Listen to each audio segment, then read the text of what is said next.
As-tu déjà eu l'impression d'être intelligent, mais invisible? D'avoir compris les rouages du monde, sans jamais pouvoir les influencer? Si c'est le cas, ce n'est pas parce que tu es incapable, mais parce que tu n'es pas encore devenu dangereusement astucieux. Il existe une frontière invisible entre la vivacité d'esprit et l'habileté implacable, entre la simple lucidité et le pouvoir d'agir dans l'ombre, de manière chirurgicale, précise, froide. Cette vidéo ne s'adresse pas à ceux qui cherchent des vérités confortables, ni à ceux qui veulent te simplement comprendre. Elle s'adresse à toi si tu ressens, au fond de toi, cette tension. Savoir plus que les autres, mais être toujours manipulé, devancé, paralysé. Machiavel n'a jamais prôné la méchanceté gratuite. Il a seulement mis à nu la mécanique crue des rapports humains. Ce que tu vas découvrir ici n'est pas un guide de manipulation, c'est un miroir de ton impuissance cachée et un chemin de mutation mentale. Chaque mot de ce script vise à réveiller une forme d'intelligence que la société rejette, celle qui ose voir, choisir et agir sans ciller. Tu ne sortiras pas indemne de cette réflexion. Mais si tu restes jusqu'au bout, une vérité refoulée te sera révélée, une révélation que peu d'esprits ont le courage d'affronter. Écris en commentaire « Je suis prêt à devenir plus dangereux que mes illusions ». Abonne-toi, aime la vidéo et surtout, écoute attentivement chaque mot, parce que ce que tu es sur le point d'apprendre pourrait bien changer la manière dont tu vois et contrôle les autres. À la Renaissance, dans une Italie fragmentée, trahie, gangrenée par des jeux de pouvoir impitoyables, un homme ose faire ce que presque aucun penseur avant lui n'avait osé, décrire le monde tel qu'il est et non tel qu'il devrait être. Son nom, Machiavel. Contrairement à ce que l'histoire populaire a voulu faire croire, il n'était ni cynique ni diabolique, il était lucide. Dans Le Prince, il révèle ce que la morale dissimule, les coulisses de la stratégie, les masques que chacun porte, les règles brutales du pouvoir réel. Mais ces enseignements furent rapidement mis à l'écart, qualifiés de manipulateurs, car ils menaçaient l'ordre moral établi. L'Église, les philosophes idéalistes, les penseurs humanistes de façade ont préféré voiler ces leçons sous une couche d'indignation. Pourtant, ces observations traversent les siècles et s'appliquent encore aujourd'hui. Dans un monde saturé de communication, d'émotions factices, de morale de façade, Machiavel revient comme un fantôme, non pas pour nous pousser à la cruauté, mais pour nous apprendre à survivre dans un théâtre social où la naïveté se paie au prix fort. Ce que tu t'apprêtes à entendre n'est pas seulement du passé, c'est une relecture brutale de ton présent. Parce que le pouvoir n'a pas disparu, il a seulement changé de costume, et il habite désormais les relations les plus ordinaires, les gestes les plus anodins, les silences les plus longs. Le premier pas vers l'astuce dangereuse n'est pas d'apprendre à manipuler les autres, mais de désapprendre les illusions avec lesquelles on se manipule soi-même. Avant de contrôler un jeu, il faut comprendre comment on s'y fait piéger. Voici les 7 leviers mentaux que Machiavel aurait transmis à celui qui veut agir sans jamais se faire deviner. Le premier levier mental que tu dois activer pour devenir dangereusement astucieux, c'est le refus de la transparence spontanée. Ce monde te pousse à parler vite, à te montrer, à t'expliquer, à confesser ce que tu ressens, ce que tu penses, ce que tu vis. On t'a appris que la sincérité est une vertu, que l'honnêteté émotionnelle crée le lien, que les autres méritent de tout savoir de toi pour t'aimer. Mais Machiavel t'aurait prévenu, chaque mot que tu offres devient une munition contre toi. Chaque émotion que tu livres devient une prise pour te manipuler. Dans les cercles de pouvoir, dans les dynamiques sociales les plus ordinaires, ce n'est pas l'authenticité qui domine, mais la maîtrise du récit. Tant que tu parles, tu es vulnérable. Celui qui t'écoute peut sonder ton architecture intérieure, deviner tes blessures, anticiper tes réflexes. Mais celui qui observe sans commenter, qui encaisse sans réagir, qui ressent sans exposer, devient une énigme que personne ne sait déplacer. Refuser la transparence ne signifie pas mentir. Cela signifie choisir ce que tu révèles et quand tu le révèles. Cela signifie garder le contrôle du rythme, ne jamais parler pour te soulager, ne jamais expliquer pour être compris. Ton silence doit devenir une forteresse intérieure, une citadelle qui filtre chaque mot comme une arme stratégique. Dans un monde d'exhibition, le mystère est un acte de guerre. Dans un monde de bavardage émotionnel, la retenue devient une forme de puissance. Tu ne dois plus t'exprimer pour créer du lien, mais pour semer le doute ou renforcer ta position. Quand tu maîtriseras ce levier, tu verras les autres s'agiter dans leurs mots, pendant que toi, tu planifieras en silence. Et c'est dans ce silence que naît l'astuce, dans ce vide, que tu construis ton empire invisible. Ce premier levier, s'il est bien activé, t'arme contre la première faiblesse humaine, le besoin d'être vu trop tôt. Le deuxième levier mental que tu dois activer pour devenir dangereusement astucieux, c'est la neutralisation émotionnelle des flatteries. L'ego n'est pas ton ennemi quand il est silencieux, mais dès qu'il se sent aimé, validé, reconnu, il s'ouvre comme une brèche dans laquelle les esprits calculateurs peuvent s'engouffrer. On ne flatte jamais sans intention. Chaque compliment est une laisse invisible. Chaque éloge est une dette que l'on t'impose sans que tu t'en rendes compte. Machiavel l'a écrit avec une lucidité brutale. Les puissants ne sont pas ceux qui inspirent la sympathie, mais ceux qui savent résister au piège de l'admiration. Car l'admiration est une faiblesse bien déguisée. Elle t'endort, te désarme, t'oblige à répondre positivement, à vouloir maintenir l'image flatteuse qu'on te renvoie. Elle te transforme en serviteur de ta propre image.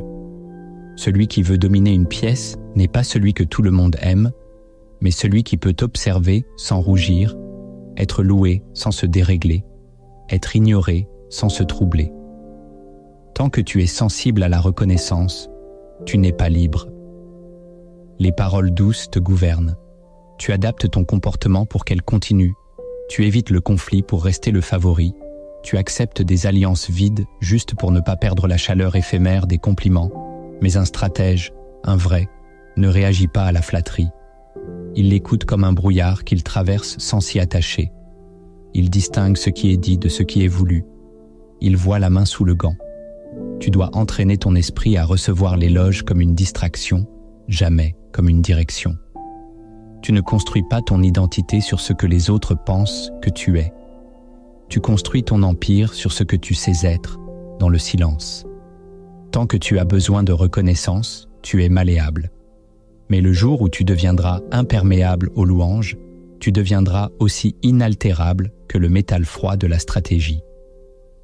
Le troisième levier mental que tu dois activer pour devenir dangereusement astucieux, c'est l'acceptation glaciale de la duplicité humaine.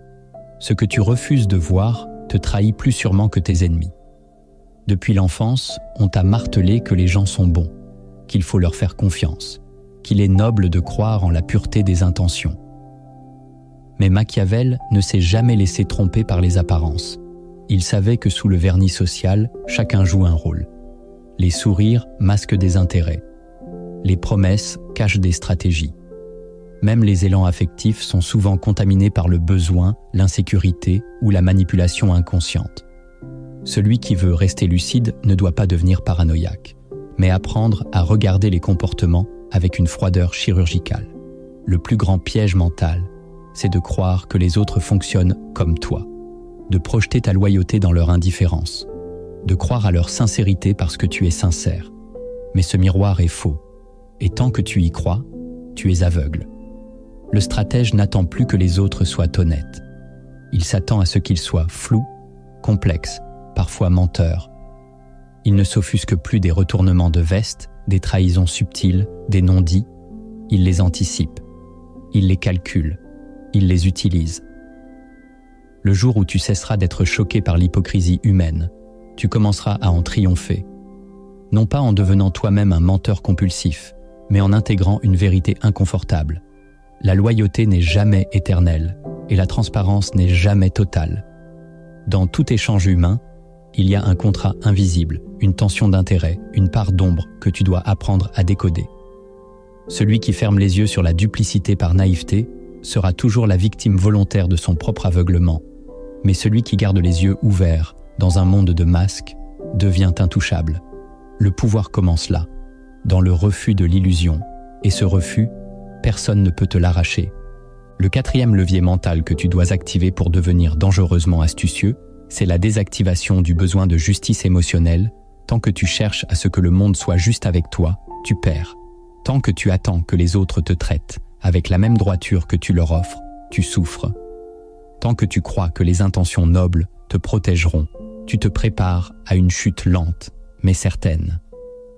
Machiavel aurait ri de cette attente. Il savait que l'univers n'obéit pas à la morale, mais à la dynamique des rapports de force.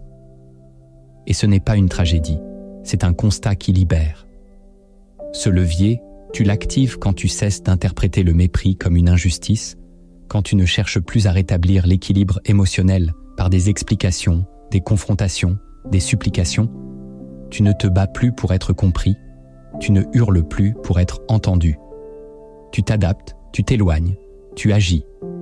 Le stratège ne croit pas que le monde lui doit quelque chose. Il ne cherche pas la réparation dans les yeux des autres. Il trouve son équilibre dans sa capacité à agir, non dans le fantasme d'un traitement équitable. Cette neutralité intérieure est difficile à atteindre, car elle exige que tu renonces à une illusion profondément ancrée, celle que le bien appelle le bien. Mais regarde autour de toi. Combien de personnes douces sont écrasées? Combien de cœurs sincères sont ignorés? Combien d'êtres brillants sont oubliés? La vérité, c'est que le monde ne récompense pas la vertu, il récompense l'impact. Et l'impact se construit non pas sur l'attente d'un retour équitable, mais sur la lucidité des rapports. Lorsque tu n'exigeras plus que l'univers t'offre ce que tu lui donnes, tu deviendras plus stable que ceux qui cherchent à équilibrer des balances imaginaires. Tu verras que la paix intérieure ne vient pas de la justice des autres, mais de ton détachement à leur égard. Et dans ce détachement, naît la liberté d'esprit la plus rare, celle qui t'autorise à manœuvrer sans plus jamais supplier. Le 5e levier mental que tu dois activer pour devenir dangereusement astucieux, c'est le contrôle absolu du tempo psychologique. Dans tout rapport humain, celui qui impose le rythme détient la véritable domination. Il y a ceux qui réagissent et ceux qui font attendre. Il y a ceux qui s'excitent à chaque impulsion et ceux qui imposent des silences inconfortables, des lenteurs déroutantes, des accélérations imprévues. Le tempo, c'est l'arme invisible de celui qui veut garder l'avantage sans jamais lever la voix. Machiavel l'avait compris, la précipitation trahit la peur, l'empressement révèle le manque. Celui qui est trop disponible, trop rapide à répondre, trop prompt à s'expliquer, devient prévisible. Il devient manipulable. Le stratège, lui, gère le rythme comme un chef d'orchestre invisible. Il ralentit une décision, non par indécision, mais pour observer la panique que cela provoque. Il tarde à répondre, non par distraction, mais pour reprendre la main. Il accélère soudain, non par nervosité, mais pour créer un déséquilibre. Cette maîtrise du tempo demande un renversement intérieur. Ne plus être soumis à l'urgence des autres, ne plus se laisser happer par l'impatience collective, ne plus répondre au doigt et à l'œil. Tu ne seras jamais libre tant que ton rythme t'est imposé. Tu ne seras jamais dangereux tant que tu ne maîtrises pas le temps mental dans lequel tu obliges les autres à évoluer. Apprends à être lent quand on t'attend rapide. Apprends à être soudain quand on croit t'avoir endormi. C'est dans cette alternance que naît la puissance stratégique. L'imprévisibilité du rythme est plus redoutable que la force brute. Elle épuise, elle trouble, elle déconcerte. Et surtout, elle met les autres dans la position de réagir constamment. Si tu veux gouverner le jeu sans te montrer, apprends à dominer le tempo invisible. Ce n'est pas un luxe, c'est une nécessité. Alors, pose-toi la question et réponds-y en commentaire. Dans combien de relations suis-je esclave du rythme imposé par les autres? Le 6e levier mental que tu dois activer pour devenir dangereusement astucieux, c'est l'art de nourrir des soupçons sans les exprimer. Le naïf se méfie, puis parle. Le stratège se méfie et se tait. Car exprimer un doute, c'est avertir la cible qu'elle est surveillée. C'est lui offrir l'occasion de se justifier, de se renforcer, de se réorganiser. Celui qui veut lire les intentions des autres ne doit pas les interroger trop tôt. Il doit observer les gestes, les délais, les incohérences. Il doit noter ce qui ne se dit pas, ce qui est trop lisse, ce qui change subtilement de forme selon le contexte. Machiavel aurait méprisé cette tendance moderne à vouloir tout verbaliser. Dis ce que tu ressens, exprime ton malaise, demande des explications. Non. Celui qui parle avant d'avoir compris se rend vulnérable. Celui qui accuse sans preuve devient une cible facile. Le véritable stratège sème le doute en lui, non pour nourrir la paranoïa, mais pour éviter l'aveuglement. Il analyse, il compare, il attend. Il observe 2 fois plus que les autres, mais ne laisse rien paraître. Il laisse l'autre croire qu'il a gagné sa confiance, pendant qu'il collecte silencieusement des indices. Ce levier est une discipline intérieure. Tu ne réagis pas à ton instinct, tu le raffines. Tu ne réponds pas à ta colère. Tu l'écoutes comme un signal, non comme une arme. Tu ne confrontes pas, tu anticipes. Tu ne dénonces pas, tu repositionnes.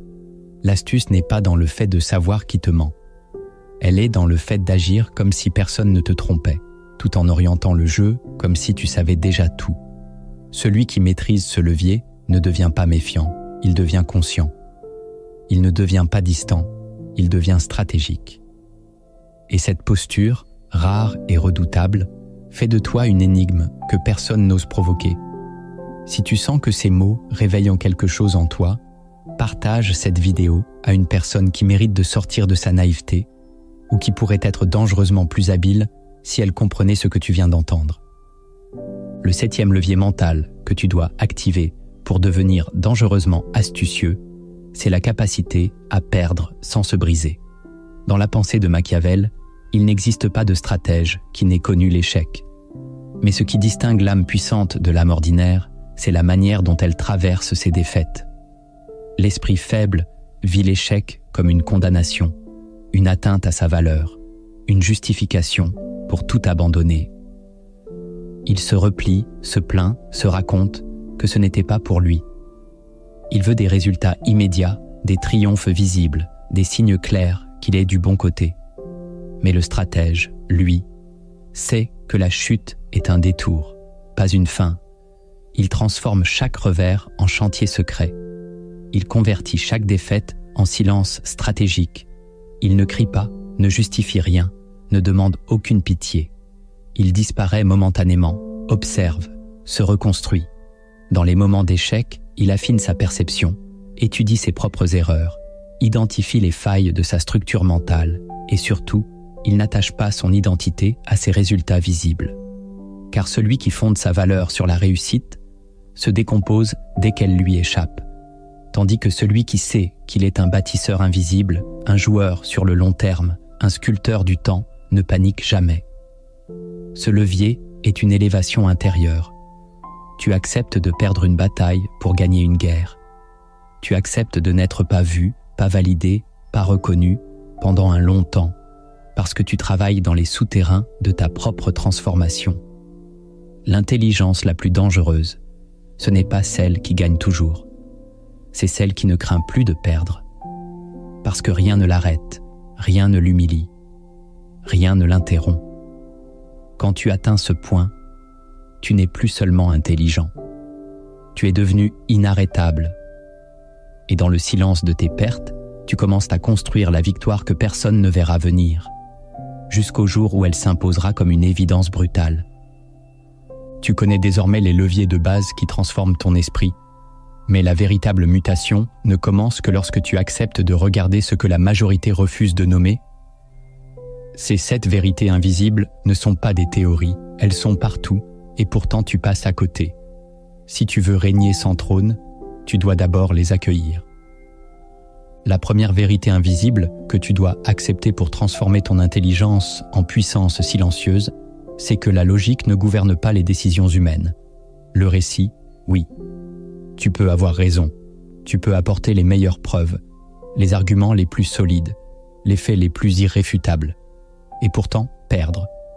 Non pas parce que ton raisonnement est faux, mais parce que tu as oublié une loi ancienne. Ce n'est pas la vérité qui triomphe, c'est l'histoire qu'on raconte le mieux. L'être humain ne choisit pas selon ce qui est vrai, mais selon ce qui est émotionnellement cohérent avec ce qu'il veut croire. C'est pourquoi les stratèges ne cherchent pas à convaincre, ils cherchent à captiver. Machiavel l'avait vu. Les peuples, les conseillers, les alliés, tous se laissent séduire par l'image, le symbole, la promesse. Celui qui veut gouverner les esprits ne doit pas imposer une logique, mais construire un récit qui rend cette logique désirable. Tu ne peux pas forcer quelqu'un à voir clair, mais tu peux l'inviter à croire quelque chose qui te sert, tout en le laissant penser que cela vient de lui. Cette vérité dérange, car elle remet en question l'idéal du mérite pur. Elle te rappelle que dans ce monde, ce n'est pas celui qui comprend qui gagne, mais celui qui maîtrise les récits, et cela demande une discipline plus subtile, savoir quelles émotions dominent une époque, savoir comment les encoder dans des images, des paroles, des attitudes, savoir te raconter toi-même d'une manière qui donne envie, même quand tu ne dis pas tout. Tant que tu resteras dans l'espoir d'être compris grâce à la clarté de ton raisonnement, tu resteras prisonnier du langage rationnel. Mais le jour où tu utiliseras la logique comme matière première pour sculpter une histoire invisible, ce jour-là, ton intelligence cessera d'être un outil et deviendra une autorité, parce que celui qui contrôle le récit devient le point d'ancrage de toutes les perceptions. La deuxième vérité invisible que tu dois affronter pour transformer ton intelligence en puissance silencieuse, c'est que la majorité des gens ne veulent pas la vérité. Ils veulent être rassurés dans leurs illusions. Tu crois que dire ce que tu vois clairement aidera les autres à ouvrir les yeux. Tu crois que leur montrer ce qui est logique, ce qui est visible, ce qui est incontestable les libérera. Mais tu te trompes. Ce que tu considères comme une lumière, ils le vivent comme une agression. La vérité dérange, non parce qu'elle est violente, mais parce qu'elle menace les échafaudages mentaux que chacun a construits pour survivre psychologiquement. L'homme moyen ne cherche pas la lucidité. Il cherche un confort intérieur, un espace mental qui ne le confronte pas à ses propres lâchetés, à ses choix incohérents, à ses blessures non résolues. Et lorsqu'un esprit trop clair entre dans son champ de conscience, il ne le reconnaît pas comme un allié, mais comme une menace. Machiavel l'avait perçu, un leader qui dit la vérité nue s'attire la haine. Un imposteur qui habille le mensonge avec grâce devient une idole. Tu dois comprendre que l'astuce véritable ne réside pas dans le fait de dire tout ce que tu sais, mais dans la capacité à doser, à distiller, à envelopper tes paroles d'un langage que l'autre peut tolérer. Si tu forces une conscience endormie à se réveiller trop brutalement, elle te rejettera comme un intrus. Mais si tu parles à son rythme, si tu offres des fragments, si tu suggères au lieu d'imposer, tu construiras un chemin où l'autre pensera avancer seul, alors que tu guides chaque pas. Cette vérité est dure à accepter, car elle exige que tu renonces à ton besoin d'être celui qui éclaire. Tu ne dois pas être un phare, mais une brise discrète qui modifie la trajectoire. Celui qui veut vraiment éveiller les autres ne dit pas la vérité trop vite. Il apprend à la camoufler dans un langage que seule l'âme prête peut entendre. La troisième vérité invisible que tu dois assimiler pour transformer ton intelligence en puissance silencieuse, c'est que le pouvoir ne se prend pas en forçant, mais en devenant nécessaire. Tant que tu t'imposes, tu déranges. Tant que tu demandes, tu quémandes. Tant que tu cries pour être vu, tu confirmes que ta présence n'était pas indispensable. Machiavel ne conseillait pas d'être brutal, mais utile. Il savait que le pouvoir durable ne s'obtient pas par la force, mais par la dépendance subtile que l'on crée chez les autres. Et cette dépendance commence par une chose, la rareté. Ce qui est rare devient précieux. Ce qui est précieux devient recherché. Ce qui est recherché devient nécessaire. Toi, qui veux avoir de l'influence, cesse de courir derrière l'autorisation d'exister. Construis-toi comme une réponse silencieuse à un besoin que les autres n'ont pas encore formulé. Deviens la solution évidente à un manque que personne n'a su nommer. Et surtout, apprends à disparaître juste assez pour que ton absence crée un vide. Ce vide est ton levier. Ce vide est ta force. Lorsque tu es trop présent, trop disponible, trop accessible, on s'habitue à toi. Et ce qui devient habituel cesse d'être perçu comme vital. Ton intelligence ne doit pas être jetée au visage du monde comme une offrande gratuite. Elle doit être sentie, devinée, crainte même, mais jamais totalement possédée. Le jour où quelqu'un pense qu'il peut te remplacer facilement, il cesse de te respecter. Mais le jour où il réalise qu'il n'existe personne d'autre qui puisse faire ce que tu fais, dire ce que tu dis, être ce que tu es, ce jour-là, il te protégera lui-même, car tu es devenu son pilier, et tu n'as rien demandé. Tu as juste construit ta singularité dans l'ombre. Le pouvoir véritable n'est pas dans le bruit. Il est dans l'absence qui dérange, dans le silence qui pèse, dans la présence que l'on réclame quand elle n'est plus là. Deviens cela et tu n'auras plus besoin de convaincre personne. La quatrième vérité invisible que tu dois intégrer pour transformer ton intelligence en puissance silencieuse, c'est que celui qui te comprend peut te neutraliser. Tu crois que l'on t'aime mieux quand tu es lisible. Tu crois que l'on te respecte quand tu t'ouvres. Tu crois que la vérité de ton cœur, de ton passé, de tes motivations rendra les autres plus loyaux. Mais c'est l'inverse. Plus les gens savent comment tu penses, plus ils savent tout frapper. Machiavel l'a toujours su. L'opacité est une armure. Le mystère est un rempart. La complexité silencieuse est une forteresse mentale que personne ne peut envahir. L'intelligence devient vulnérable dès l'instant où elle se rend explicable. Car toute logique peut être anticipée, tout schéma peut être manipulé, toute faiblesse émotionnelle peut être exploitée. Si tu veux conserver ton avantage stratégique, apprends à dissimuler ce qui t'anime réellement. Ne parle pas de tes objectifs, transforme-les en gestes. Ne raconte pas tes blessures, transforme-les en lecture des autres. Ne révèle pas tes plans, transforme-les en silence. La puissance mentale commence là, quand ton entourage croit te connaître, mais ne saisit qu'une infime partie de ta structure intérieure. Être compris est une douceur, mais c'est aussi une condamnation. Car tôt ou tard, ce que tu as confié sera utilisé contre toi, parfois sans malveillance, simplement par erreur, maladresse, besoin de contrôle.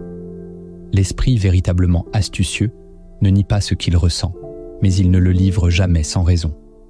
Il choisit ce qu'il donne à voir. Il sait que le langage est une transaction. Chaque phrase est une dette. Chaque aveu est une prise. Tu ne dois plus être lisible, tu dois être codé. Ton regard doit porter 1000 intentions, ton sourire 1000 interprétations, tes silences 1000 possibilités. C'est dans cette ambiguïté maîtrisée que naît le respect véritable. Parce qu'on respecte davantage ce qu'on ne peut pas disséquer. Et si tu veux qu'on te laisse intact, ne te laisse jamais totalement comprendre. La cinquième vérité invisible que tu dois accepter pour transformer ton intelligence en puissance silencieuse, c'est que l'attachement émotionnel rend toute stratégie instable. Tu peux connaître les lois du pouvoir, manier les mots avec précision, lire les intentions les plus opaques. Mais si ton cœur est attaché à ce qu'il ne contrôle pas, tu restes fragile.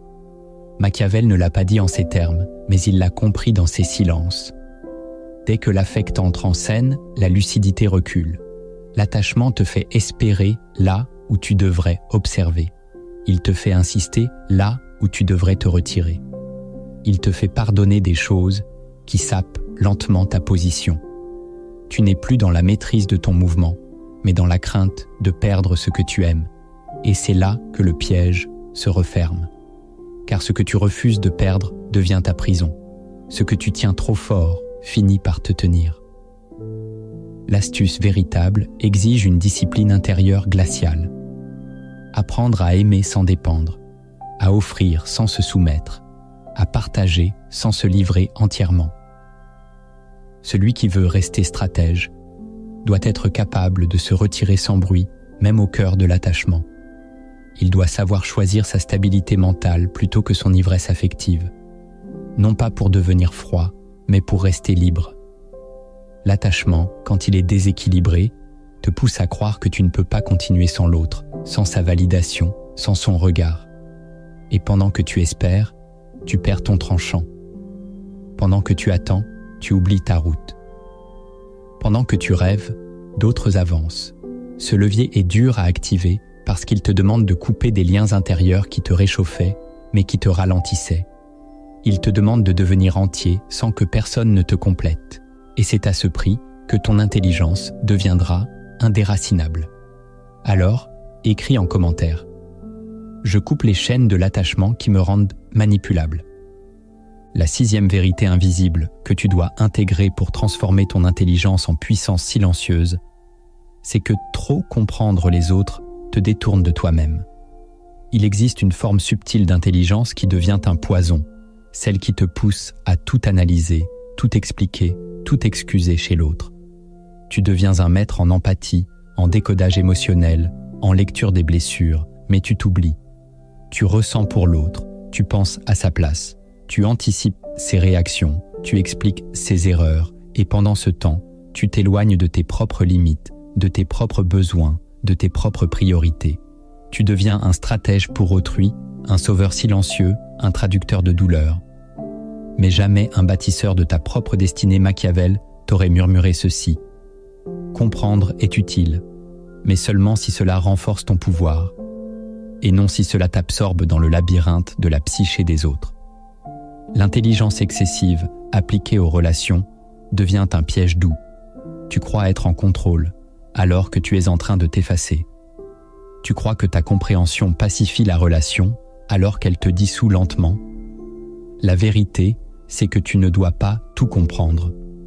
Certaines personnes ne méritent pas ton analyse. Certaines actions n'ont pas besoin d'être excusées. Certains silences ne sont pas des blessures profondes, ce sont des formes de mépris. Ta lucidité doit être sélective. Elle doit te servir, non t'épuiser. Lorsque tu vois trop profondément en l'autre, tu oublies de voir en toi. Tu deviens miroir, jamais mur. Et tu es alors traversé, manipulé, aspiré.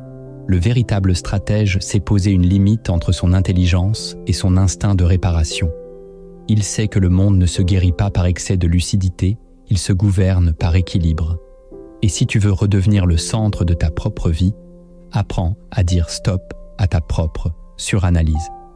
Si cette vérité t'a percuté, partage cette vidéo à celui qui, comme toi, comprend trop et s'oublie trop souvent. La 7e vérité invisible que tu dois incarner pour transformer ton intelligence en puissance silencieuse, c'est que ce n'est pas ton savoir qui inspire la crainte, mais ton imprévisibilité. L'erreur des esprits brillants est de croire que plus ils montrent leurs compétences, plus ils seront respectés. Mais la compétence visible suscite l'admiration, jamais la peur. Et dans un monde où les rapports de force sont déguisés, ce n'est pas l'admiration qui te protège, c'est l'ombre.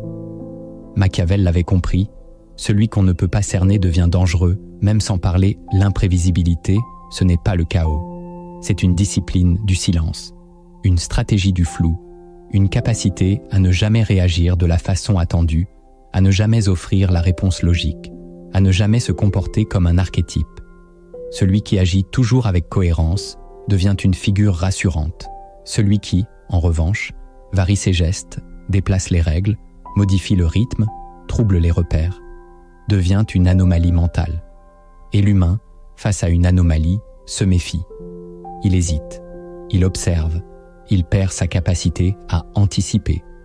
Et c'est dans cette hésitation que tu plantes ton drapeau.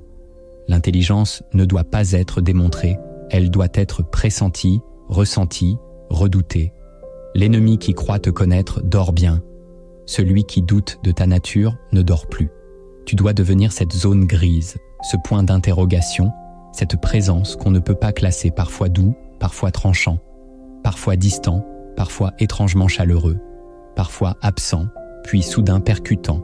Ce n'est pas du mensonge, c'est de la complexité assumée. C'est refuser d'être réduit à un schéma. C'est exiger que ton aura oblige les autres à recalculer leurs mouvements en ta présence. Deviens imprévisible, non pas pour troubler, mais pour te rendre inatteignable. Non pas pour être aimé, mais pour être redouté avec respect.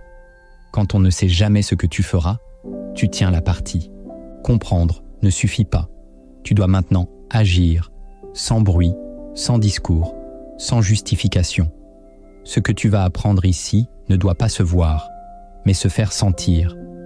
Ces 7 techniques ne sont pas des exercices passagers, mais des implants mentaux. Apprends à les intégrer lentement, méthodiquement, et ton esprit deviendra un outil que personne ne verra se refermer. La première technique concrète que tu dois intégrer pour façonner ton esprit en arme silencieuse, c'est le jeûne verbal stratégique. Elle ne consiste pas simplement à parler moins, mais à transformer ton silence en tension psychologique pour les autres. Dans la majorité des échanges humains, les gens parlent pour combler un vide. Ils remplissent l'espace de mots, d'opinions, de justifications, espérant être compris ou validés. Mais toi, Tu dois apprendre à résister à ce réflexe. Tu dois devenir à l'aise dans le silence. Et plus encore, faire de ton silence une présence. Quand tu refuses de répondre trop vite, tu crées un déséquilibre. Quand tu laisses un mot suspendu, une question sans suite, un regard sans justification, tu obliges l'autre à projeter ses doutes. Le silence devient alors une force active, non passive.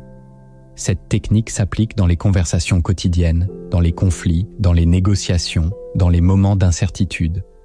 Lorsque tu sens qu'on te pousse à te positionner, à donner ton avis, à réagir, retiens-toi. Observe ce qui se passe quand tu ne donnes pas ce qu'on attend. Tu verras l'autre se réorganiser, se justifier tout seul, s'agiter intérieurement. Le jeûne verbal stratégique exige que tu maîtrises ton besoin d'être entendu, que tu renonces à clarifier ton image, que tu acceptes d'être incompris, ambigu, même jugé, car tu sais ce que tu es et tu sais où tu veux aller. Ce silence n'est pas du retrait. C'est un mouvement tactique. Il te permet de capter plus d'informations, de détecter les incongruences, de lire l'autre sans te livrer. En pratiquant cela chaque jour, ton aura va changer. Les gens sentiront ta présence même quand tu ne dis rien. Et plus personne ne saura s'il faut te provoquer, t'ignorer ou te craindre. C'est là que tu commences à dominer sans jamais lever la voix. Le silence devient ton champ de bataille et ton absence de mots, ta première frappe. La deuxième technique concrète que tu dois intégrer pour façonner ton esprit en arme silencieuse, c'est l'observation ciblée des microfailles comportementales. Le commun des mortels écoute les mots. Le stratège, lui, lit ce qui se glisse entre les gestes, ce qui échappe, ce qui fuit. Tout être humain laisse échapper des microfailles, une hésitation dans la voix, une main qui se crispe, un regard qui fuit, un mot répété trop souvent, un changement de ton quand certains sujets sont abordés. Ces signes ne sont jamais accidentels. Ils sont les fenêtres par lesquelles tu peux voir ce que l'autre tente de cacher, parfois même inconsciemment. Cette technique consiste à te transformer en scanner silencieux. Lorsque quelqu'un parle, tu ne réponds pas immédiatement. Tu ne cherches pas à séduire ni à valider. Tu observes. Tu compares ce qu'il dit à ce qu'il fait. Tu repères les décalages.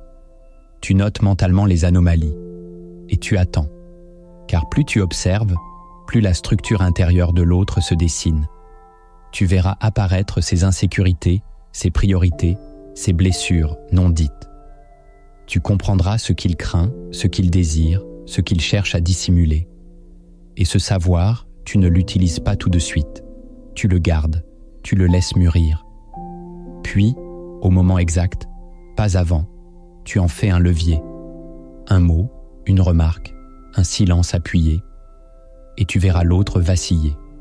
Non parce que tu l'as attaqué, mais parce que tu as su exactement où appuyer. Cette maîtrise n'est pas de la manipulation. C'est une forme supérieure de lucidité.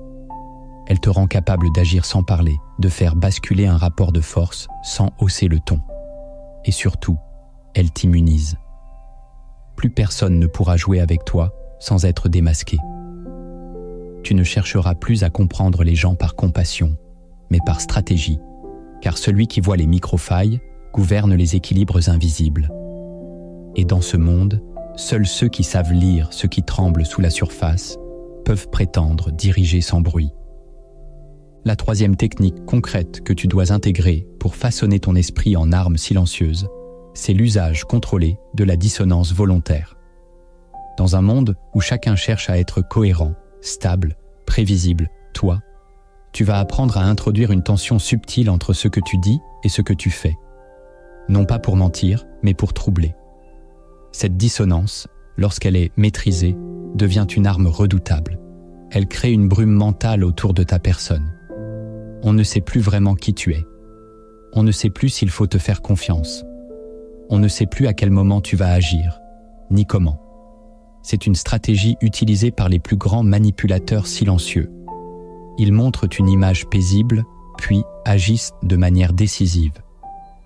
Ils affirment une chose, puis en réalisent une autre, sans explication. Et ce contraste sème le doute, l'instabilité, la prudence chez ceux qui les entourent. Cette technique ne s'apprend pas dans les livres, mais dans le silence. Tu commences par identifier ce que les autres attendent de toi, ton rôle, ton image, ton profil. Puis, tu y insuffles une variation discrète, un mot inattendu, une absence à un moment clé, un acte radical alors que l'on te croyait passif. L'objectif n'est pas de devenir incohérent, mais insaisissable. Plus les gens ont du mal à te catégoriser, plus ils sont obligés de s'ajuster à toi. Et c'est là que le pouvoir bascule. Tu n'es plus dans leur cadre. C'est eux qui tentent d'entrer dans le tien. La dissonance contrôlée te protège aussi. Elle empêche quiconque de te lire totalement, de t'imiter, de te manipuler. Car ils ne savent pas où commence ton masque et où finit ta vérité. Cette technique exige du sang-froid. Tu dois accepter de décevoir, de troubler, de ne pas être compris. Mais en retour, tu gagnes quelque chose de rare, une aura de danger, une impression persistante que tu vois plus loin que tu ne le dis et que tu peux frapper quand on s'y attend le moins. C'est cette impression-là qui fait taire les plus bruyants. La 4e technique concrète que tu dois intégrer pour façonner ton esprit en arme silencieuse, c'est le rituel d'effacement social temporaire dans un monde où chacun se bat pour rester visible, pertinent, actif, aimé. Toi, tu vas apprendre à disparaître volontairement. Pas pour fuir, mais pour reprendre le contrôle. Il y a dans le retrait stratégique une puissance que peu osent explorer, car elle exige de renoncer à l'illusion de continuité. Lorsque tu t'effaces, tu reprends possession de ton énergie. Tu redeviens une entité autonome, non soumise aux regards, aux attentes, aux projections des autres. Ce rituel d'effacement consiste à planifier régulièrement une coupure complète avec les cercles où tu es connu, réseaux, discussions, fréquentations habituelles. Pendant ce temps, tu ne justifies rien. Tu ne préviens pas. Tu t'absentes. Et tu observes le monde continuer sans toi. Cette pratique est rude pour l'ego. Elle déclenche la peur d'être oublié, mal interprété, remplacé. Mais justement, elle te révèle la part de toi qui cherche à exister uniquement à travers les autres. En te retirant, tu coupes l'approvisionnement de leur pouvoir sur toi. Et quand tu reviens, ce n'est plus en mendiant d'attention, mais en force tranquille, tu choisis quand et comment réapparaître. Et cette réapparition crée une onde. Elle déclenche des interrogations, elle modifie les équilibres, elle recentre l'attention. C'est dans ce vide que tu retrouves ta densité. Les gens qui ne savent pas disparaître ne peuvent jamais mesurer leur véritable poids, car ils n'ont jamais laissé le silence parler à leur place. Toi, en intégrant ce rituel, tu te disciplines à ne plus exister en flux constant. Tu deviens marée, présence puis retrait, impact puis absence. Et c'est cette alternance qui crée le magnétisme, le mystère, le respect. Tu ne fais plus partie du décor. Tu deviens une fracture dans la normalité. Et chaque fois que tu t'éclipses, tu fais monter la valeur de ton retour. C'est dans ce cycle maîtrisé que naît l'autorité non dite, celle qui ne s'explique pas, mais qui s'impose. La 5e technique concrète que tu dois intégrer pour façonner ton esprit en arme silencieuse, c'est la redéfinition intérieure permanente de ta valeur. Tu ne peux pas devenir dangereux tant que ton estime de toi dépend des résultats visibles, des félicitations reçues ou du regard des autres. Tant que ta valeur fluctue selon l'approbation extérieure, tu restes domptable. Machiavel aurait dit que l'homme libre est celui qui n'attend pas d'être validé pour agir. Cette technique est un travail intérieur constant. Elle exige que chaque jour, tu reformules mentalement ta propre définition de la puissance, sans la lier à ce que tu possèdes ou à ce que l'on te renvoie. Tu te regardes en silence et tu te demandes « Si tout s'écroulait, qui serais-je encore ?» Si tu ne peux pas répondre à cette question, tu es encore esclave de l'image. Et un esprit qui dépend de l'image ne pourra jamais trancher, ni gouverner, ni imposer sa vision. La redéfinition intérieure commence par le détachement. Tu dois retirer ta valeur de tes performances, de ton apparence, de ta place sociale.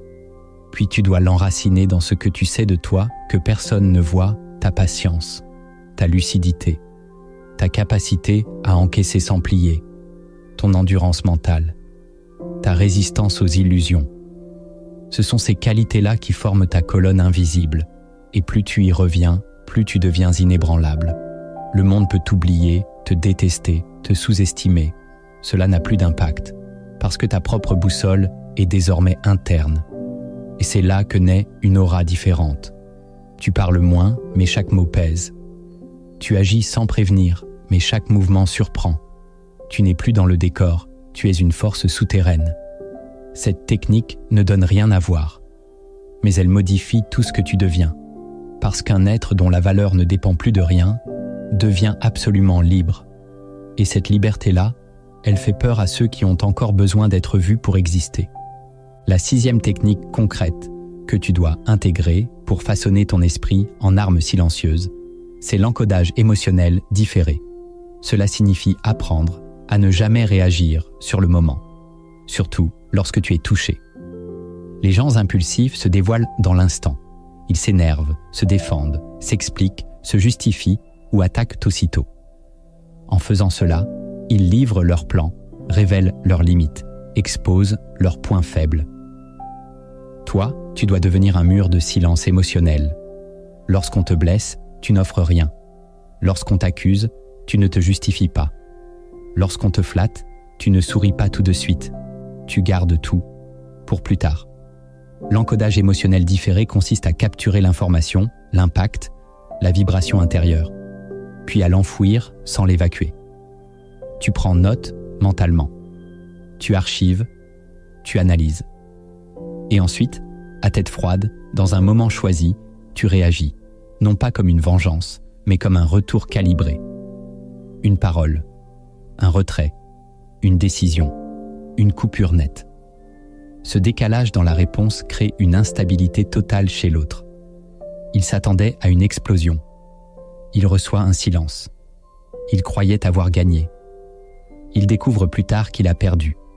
Et cette temporalité maîtrisée est une force, car elle signifie que tu n'es plus soumis à ton émotion. Tu la possèdes, tu la tiens, tu l'armes. Elle devient stratégie. Cette technique change tout dans ta posture sociale. On te sent moins réactif, donc plus dangereux. On hésite à te provoquer, car on ne sait jamais quand et comment tu répliqueras. Tu deviens une équation sans solution immédiate. Et c'est cette incertitude qui te protège, mais surtout, cela te libère de toi-même. Tu ne te trahis plus sous l'effet du choc. Tu gardes ta trajectoire, même quand le feu monte en toi, et ce calme, ce sang-froid, cette patience intérieure, sont les signatures des plus grands stratèges. Parce qu'ils ont compris que l'émotion immédiate est un poison, mais que l'émotion maîtrisée est une arme. La 7e technique concrète que tu dois intégrer pour façonner ton esprit en arme silencieuse, c'est l'implantation volontaire du doute chez les autres. Il ne s'agit pas de manipuler grossièrement, ni de mentir, mais d'apprendre à faire naître un flou calculé dans l'esprit de ceux qui t'entourent. Le doute est un virus stratégique. Une fois inoculé, il se propage sans que tu n'aies plus rien à faire. Il s'installe dans les regards, dans les silences, dans les mots qu'on interprète, dans les gestes qu'on ne comprend pas. Tu deviens un miroir déformant. On ne sait plus ce que tu penses vraiment, ce que tu veux, ce que tu caches. Et cette incertitude crée une brèche, car l'être humain cherche désespérément des repères clairs. Lorsque tu les brouilles subtilement, tu casses son équilibre. Il devient plus hésitant, plus influençable, plus attentif à chacun de tes mouvements. Et là, tu prends le contrôle. Cette implantation ne doit jamais être brutale. Tu ne dis pas « je sais des choses sur toi ». Tu dis « tu es sûr que tout le monde t'est loyal ?» Tu ne critiques pas une décision. Tu dis calmement « je ne l'aurais pas faite comme ça ». Mais tu connais mieux la situation. Tu n'accuses pas, tu suggères. Tu n'imposes pas, tu invites à s'interroger. Et tu laisses l'autre faire le reste. Car le doute, une fois semé, pousse tout seul. Cette technique, utilisée avec mesure, te permet de créer un espace mental où tu deviens une figure d'autorité implicite. On ne sait pas exactement pourquoi, mais on te craint un peu. On ne sait pas ce que tu feras, mais on surveille tes gestes. Tu es devenu un facteur invisible dans toutes les décisions, même en silence. Ce pouvoir-là ne s'apprend pas dans les discours, mais dans le raffinement de ta présence. Tu n'es plus un joueur parmi d'autres. Tu es devenu une zone de tension. Et dans ce monde de fausses certitudes, celui qui insuffle le doute dirige sans jamais ordonner. Tu es arrivé jusqu'ici. Cela signifie une chose, ton esprit refuse de dormir. Tu ne veux plus subir. Tu ne veux plus réagir, attendre, espérer que les autres te respectent ou par gentillesse ou que le monde devienne enfin juste. Tu as compris que l'intelligence seule ne suffit pas, que la clarté d'esprit n'est pas une armure, que la logique ne te protège pas du mépris, ni la bonté de la manipulation. Et c'est ici que commence une autre forme de conscience, celle qui ne cherche plus à briller, mais à durer, celle qui ne parle plus pour être entendue, mais qui agit pour exister, celle qui ne veut pas être aimée à tout prix, mais qui préfère être craint avec respect que choyé dans l'oubli. Tu as vu, dans les leviers mentaux, dans les vérités invisibles et dans les techniques pratiques, un autre chemin. Un chemin que peu osent emprunter, car il demande une chose: renoncer à être naïf. Renoncer à être celui qu'on peut deviner, manipuler, devancer, posséder. C'est un chemin intérieur, une mutation lente, un silence qui grandit en toi et qui t'oblige à voir différemment. Tu regardes les gens non plus pour ce qu'ils disent, mais pour ce qu'ils dissimulent. Tu ne donnes plus tes émotions en offrande. Tu les retiens, les affines, les transformes en stratégie. Tu ne cherches plus à convaincre. Tu imposes ta présence, sans bruit. Et dans ce nouveau monde intérieur, tu découvres un espace rare, celui où tu peux enfin agir sans permission. Mais ce que tu dois retenir, c'est que tout cela est un entraînement. Ce que tu viens d'entendre ne changera rien. Si tu ne l'incarnes pas, il ne suffit pas de savoir. Il faut désapprendre, puis reconstruire. Jour après jour, moment après moment. Cela commence dès ce soir. Parle moins, observe plus. Disparaît quand on t'attend. Appuie là où le doute tremble. Respire quand la colère monte. Réagis quand le calme est revenu. Et recommence. Encore. Jusqu'à ce que ton esprit ne soit plus accessible. Jusqu'à ce que même ton regard devienne une énigme. Tu ne seras pas compris. Tu seras lu, parfois mal interprété. Mais tu seras respecté, redouté, incontournable. Le monde ne changera pas pour te faire de la place. Tu dois apprendre à te tailler une trajectoire dans le marbre du réel. Et cela ne demande pas de violence. Cela demande du contrôle, de la stratégie, une froideur sélective, une lucidité calme, une discipline mentale que peu possèdent. Ceux qui la maîtrisent deviennent dangereux, pas par cruauté, mais parce qu'ils ne laissent plus les autres décider à leur place. Tu as désormais entre les mains un arsenal silencieux. Ne le gaspille pas. Ne t'en sers pas pour te venger. Utilise-le pour te redéfinir, pour bâtir une vie que personne ne pourra t'arracher, pour devenir ce que les autres ne comprennent pas, mais ce qu'ils finiront tous par ressentir. Alors souviens-toi, tu n'as pas besoin de crier, tu n'as pas besoin de convaincre, il te suffit d'être inébranlable, d'être lucide, d'être invisible, jusqu'à ce que ton ascension devienne inarrêtable. Et si ce message a réveillé quelque chose en toi, si tu sens que ces mots sont plus qu'un simple discours, alors ne les garde pas pour toi. Partage cette vidéo à celui ou celle qui, comme toi, a trop longtemps cru qu'il fallait être gentil pour survivre, alors qu'il est temps de devenir dangereusement astucieux.